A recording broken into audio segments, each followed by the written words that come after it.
आगे बढ़ेंगे। हरियाणा में लगातार दूसरी बार नायब सैनी ने सीएम पद की शपथ ली। उनके साथ मंत्रिमंडल में जिन चेहरों को जगह मिली है उनमें अनिल विज, महिपाल ढांडा समेत 13 मंत्रियों के नाम शामिल हैं। शपथ ग्रहण समारोह में पीएम मोदी, केंद्रीय गृह मंत्री अमित शाह समेत कई राज्यों के मुख्यमंत्री शामिल हुए। इस खबर पर अधिक जानकारी के लिए हमारे साथ जुड़ रहे हैं हमारे संवाददाता विजय राणा। विजय, राज्य में सरकार बन चुकी है, कुछ पुराने चेहरे भी शामिल हुए, कुछ नए चेहरे भी शामिल हुए। अब सरकार आगे किस तरह से बढ़ेगी, क्योंकि ये राज्य किसानों का है, किसानों को खुश रहने के लिए किस तरह की कवायद की जाएगी? बिल्कुल, सरकार की बात करें तो तीसरी बार भाजपा ने सरकार बनाई है हरियाणा में लगातार, और भाजपा ऐसी पहली पार्टी बन गई है हरियाणा के इतिहास में जिसने तीसरी बार लगातार सरकार बनाई हो। और इस वजह से भाजपा कार्यकर्ताओं की बात करें, भाजपा के जो नेता हैं या जो मंत्री हैं, मुख्यमंत्री, तमाम लोग जो है वो काफ़ी उत्साह में हैं, काफ़ी जोश में हैं और सरकार के कामकाज को लेकर कई तरह की बातें भी कर रहे हैं। जहाँ तक बात किसानों की अगर की जाए तो किसानों को लेकर हालांकि हरियाणा में जितना काम इस समय हो रहा है वो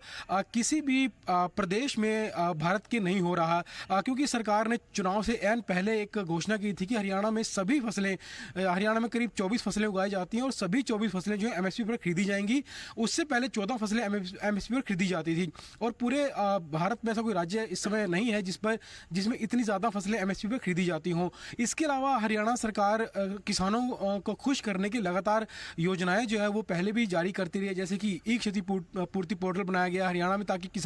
ऑनलाइन तरीके से अपना जो फसल खराब हुई है उसका ब्यौरा डाल सके और जो पैसा है वो सीधा उनके खाते में चला जाए, ताकि बीच में कोई बिचौलिए इसमें शामिल ना हो। और इसके अलावा किसानों को लेकर जो है लगातार सरकार काम कर रही है और आगे भी आने वाले दिनों में किसानों को चाहे समय पर मुआवजा देना हो या उन्हें खाद देने हो, सस्ते बीज देने हो या फिर सस्ते जो उपकरण होते हैं खेती के वो देने हो, तो उन तमाम मुद्दों पर जो है सरकार काम कर रही है। और जिस तरह से पहले जो घोषणाएं की किसानों को लेकर और उसका परिणाम जो है सरकार बनाने को देखने को मिला हरियाणा में, तो उसको लेकर सरकार ये समझ चुकी है कि चाहे वो किसान हो या कोई भी वर्ग हो, चाहे युवा वर्ग हो, नौकरियों की बात हो या महिलाओं की बात हो, गरीब लोगों की बात हो, दलितों की बात हो, कोई भी बात हो, कोई भी वर्ग हो, तमाम वर्गों को